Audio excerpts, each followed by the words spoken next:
Welcome to the Grumpy Strategist podcast. I'm Michael Shoebridge and I'm here with SAA's Dr. Marcus Hellyer. We're coming to you from Adelaide this time. We are. In what used to be the shipyard that was going to build the French attack class submarine. Marcus, tell people why we're down here. We're here because we realised there was a lot of bad energy left here. A lot of negative energy. Negative energy after the cancellation of the attack class. And you can't start off a new mega project on that foundation. So we've decided we're going to redesign the shipyard according to the principles of feng shui. I don't like the term redesign, Marcus. So in my work as a feng shui practitioner and also have deep experience here. I prefer to talk about an alignment of energies, an alignment of forces. Yeah. So I'm trying to align the meridians. atoms down I here. prefer meridians. We're going to align the meridians at the shipyard here, so everything just starts off tickety-boo with the energy flowing. But unfortunately, there's only 10 years till the start of construction, so we got to get busy. So let's crack on with the podcast. Right. Well, one theme I think for today, it draws in things like some of the testimony that the Defence leadership's given in Senate estimates and also at the Royal Commission into suicide in the military, and also the big theme around the government's approach to defence, which is this idea of one defence and everything being integrated with everything and everyone being on a journey. So it's a long-term journey. Journeys. The longer the journey, the better, Michael. I thought this was really brought out with the Royal Commission testimony from Angus Campbell that brought us that gift of not learning the wrong lessons from the war in Ukraine,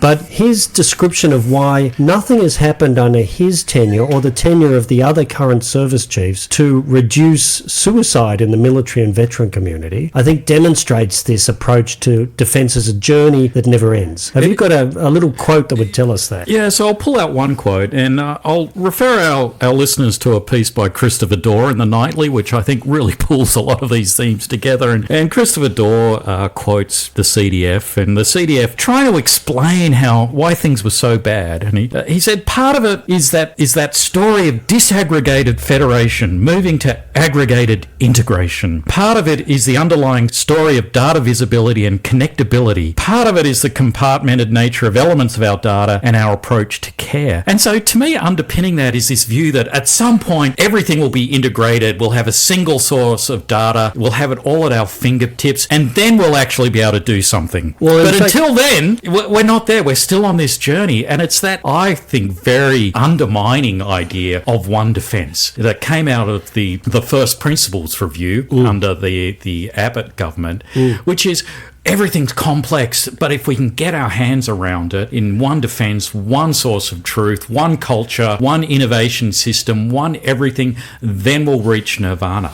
Well, it's a magic integration of all data, all processes and all activities into one big unified magical whole. And that future will be a future of perfection where suddenly every problem can be solved because everything is known. It reminds me of that economist's assumption of perfect information and perfect mobility of capital. The unseen hand. Which, if you had perfect information and perfect mobility of capital, markets would work perfectly. But economists know that is not reality, and it is also not achievable. But the whole defence enterprise in Australia that's clearly been signed up to by the current government is that this journey of integration into the future will deliver a perfect future. And don't ask me about what's happening in the present now, because that journey isn't complete. It's a get out of jail card. But it's not just in data or culture or welfare. You see it right across defence. So why are our projects so late? Well, we're on a journey to improve our acquisition system. And to me, the apotheosis of that whole view is the AUKUS SSN program. That at some point in the distant future, we will have this perfect silver bullet capability that will solve all of our defence concerns for us. Well, I would say it's true about both pillars of AUKUS. So, yes, the submarines, 8 nuclear submarines, deliver magical deterrence. The fact that 8 submarines, even on the best, most optimistic schedule, aren't present in the Australian military until the mid-2050s is glided over like it doesn't matter. But that's 30 years from now. And as Lord Keynes said, another economist, he said, in the long term... It's almost like you've got an economics degree, Michael. Yeah, well, in the long term, everything's fine, but in the long term, we're We're all dead.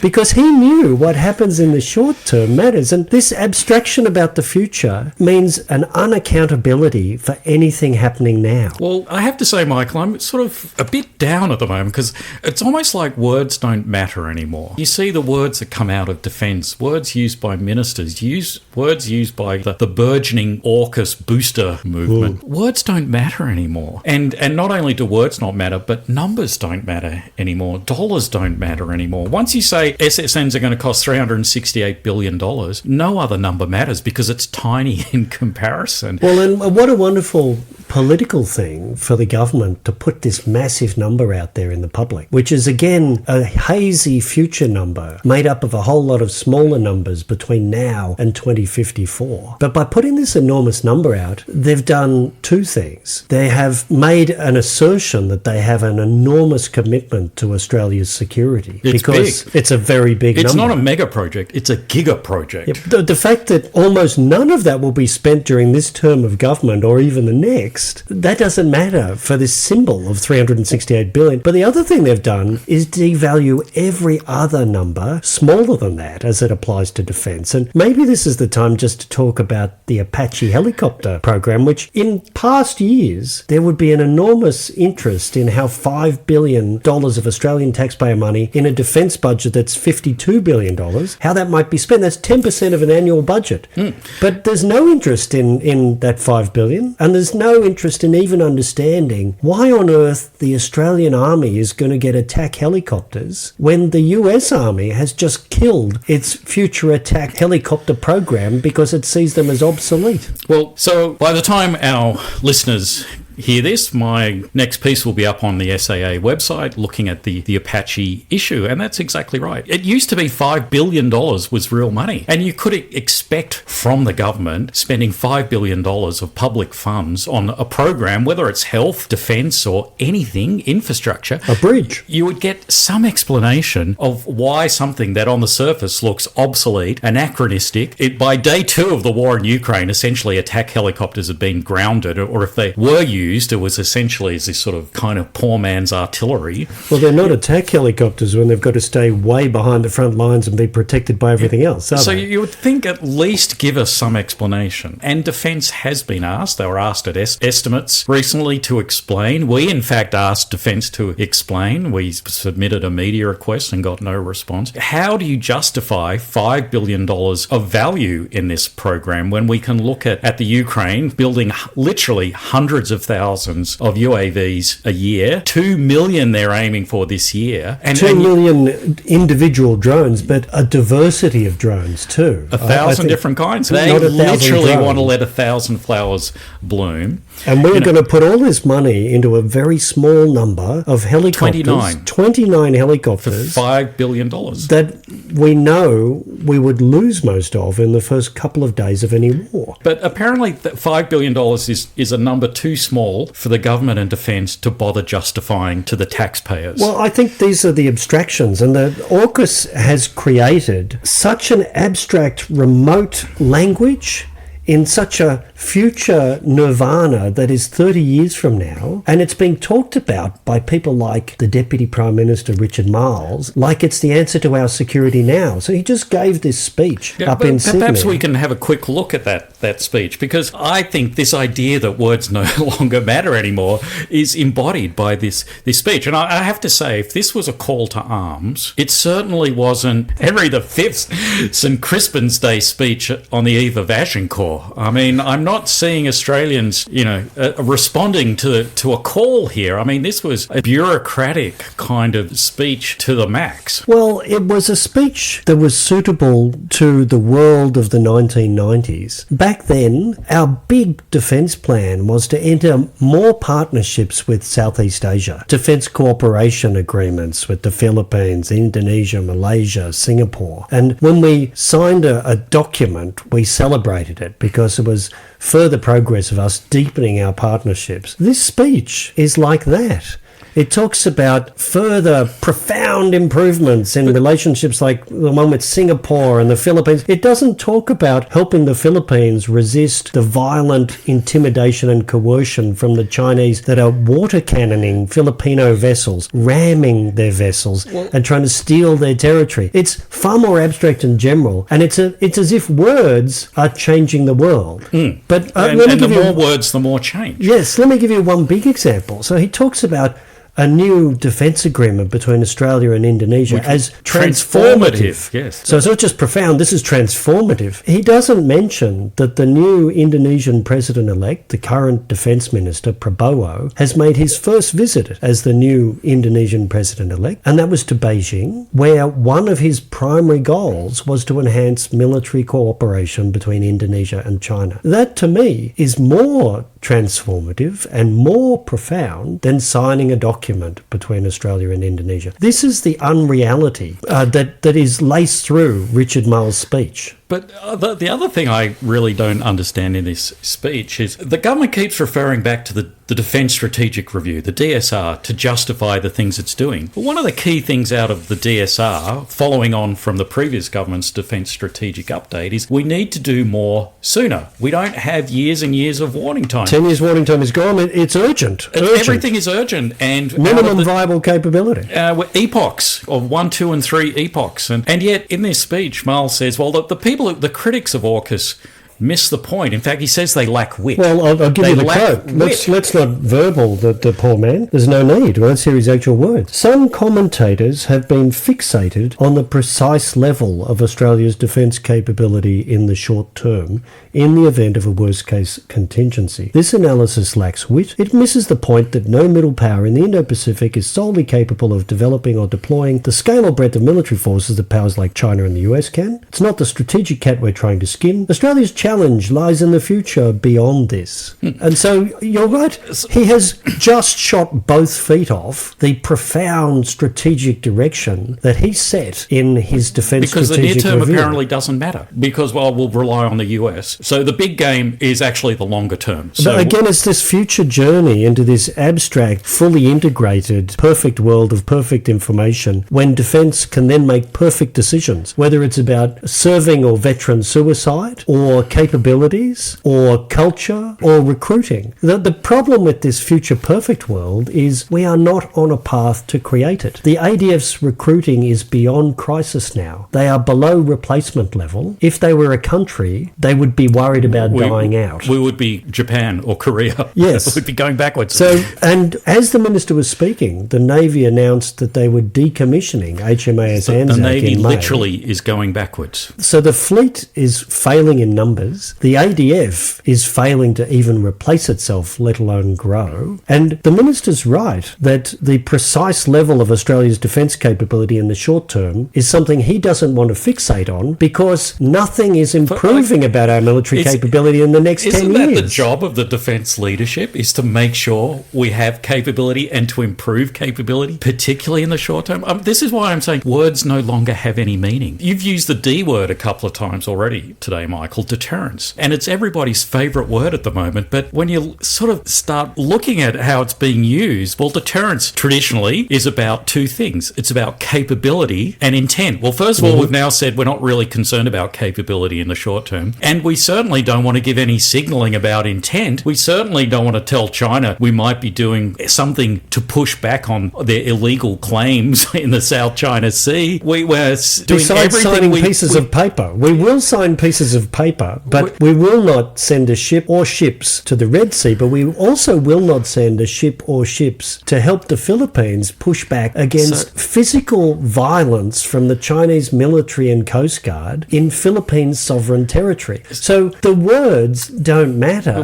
because these actions are happening in the real world. So all these words lack meaning. Well, let me give you, you mentioned Henry V and his rousing speech he gave to the English before they fought against a far superior number, better equipped French force at Agincourt in that muddy field. And in the morning, he gives them this rousing speech. Things like, any man who has no stomach for this fight, let him depart. His passport will be made out and gold coins put in his purse. Any man that is not here will rue the day. Now you're just showing off. And instead, from Miles, about the profound challenge that China and its aggression is posing to Australia and every other country in our region, he says, and as China's strategic and economic weight grows, it is seeking to shape the world around it. For a country like Australia, this represents a challenge because we're an island trading nation. Imagine Henry V giving this rousing speech to his troops in that muddy field before the battle with the French. And as France's strategic and economic weight grows, it is seeking to shape the world around it.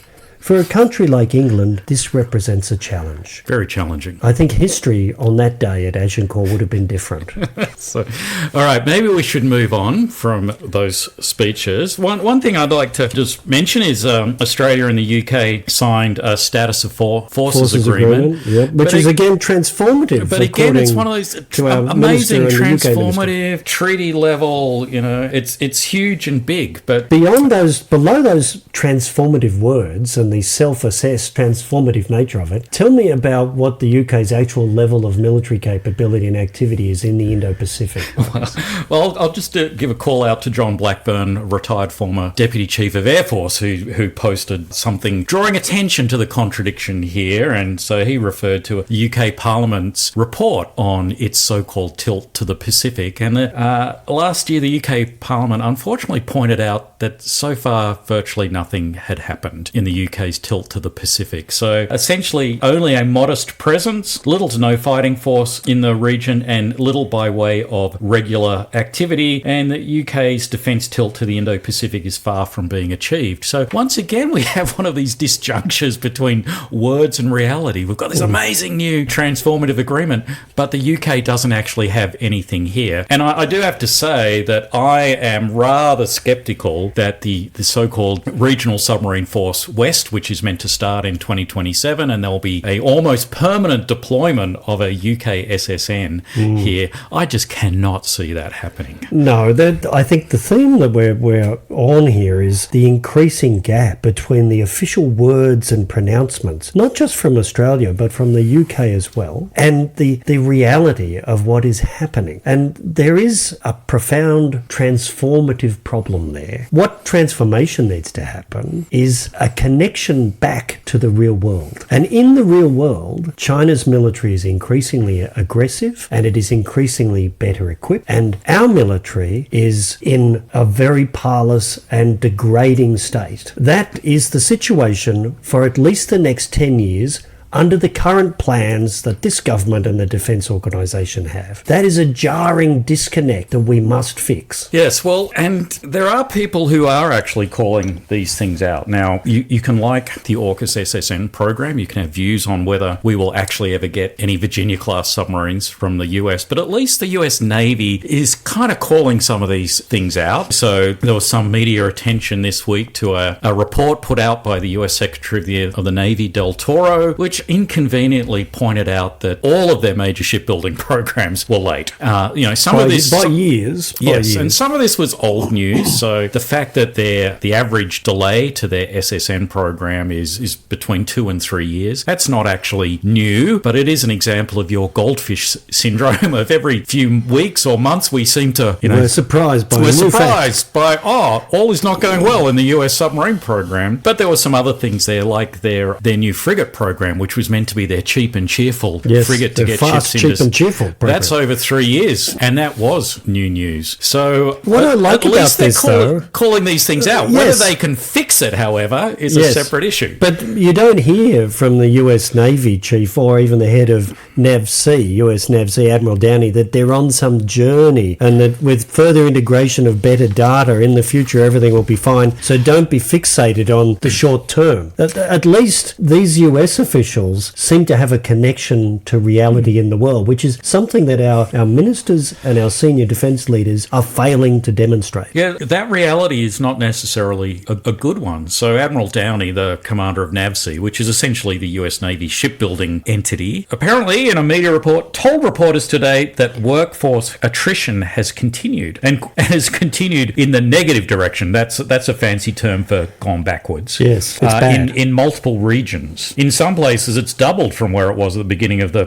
pandemic. In other cases, it's more than that, i.e. doubled in going backwards. So that's a bit of a worry, one would have to say, but at least they're calling it out, whereas here everything is rosy. Well, if you can't name the problem, you can't solve the problem. And in this abstract world where words like optimal pathway hide extraordinary extreme risk, it should be called the extraordinary extremely risky pathway, but calling it the optimal pathway makes it sound all lovely and rosy. And talking about transformative things like signing documents with countries, we have devalued the language and we have disconnected it. Well, and just on one final note, apparently the Defence Trade Controls Amendment Act of 2024 that we devoted an episode to, that has now passed through Parliament, so that's now law, and we wait with bated breath to see what impact that will have on the fortunes of Australian defence industry. Well, it will reduce their fortunes, is my prediction, because again,